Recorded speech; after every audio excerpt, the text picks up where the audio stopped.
sa Diyos. Dili ang tagaan ang problema nga hindi natin kaya. Amen? So, pidili lang sa katalagman. Karoon na po na po'y balak na mag-rally na po. Ha? Hindi mo na po no? Sa itong mga tuan kaya na ay ikulong. Ha? Pakibaka! Tuan na po. Ino ko mag-grabe ang pag-ulit sa itong nasod. Daghan na ayaw o panghitabo nga naay mga ghost project.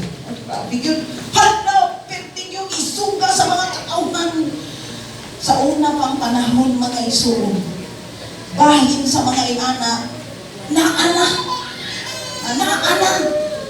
ang mga problema sa mga gasot. Karong kahaponon atong sabton, kung unsa ang pulong sa Diyos.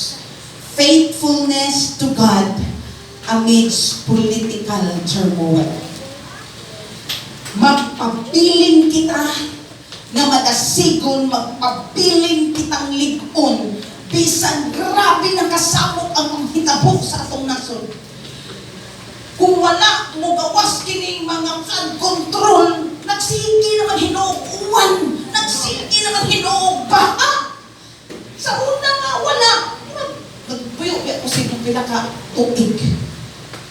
Wakil ka ng mga konsulasyon, mga lilong, wakil na ka, talisay, wakil. Pero grabe yun karon ang panghitabo.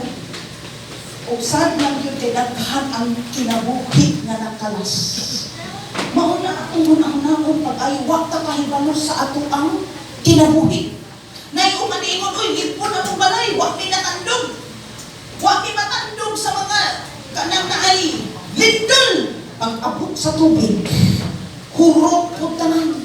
Pag-iyon sila kainon sa tunak ko. Ngalig ko na, pila katuwid na patungo nindot ni balay. Nasakyanan, pero grabe ka ikaw mga brand new. Pero sa isang iglap, dito na ito makainon mga iso. Ang kasiguraduhan nato na agyon sa Ginoo. Nakagyon sa Ginoo, lumalapay na dito na din nato madahan. So kung unsa may panghitabo sa ato ang kinabuhi sa atong paligid, siguraduho na ito nga dili ta mutang sa atong pagpangalagad sa Dios. Nga kinahanglan panasigon gyud ta. So karon mga iso gihangyo nako ang tanan nga ablihan nato atong mga Biblia.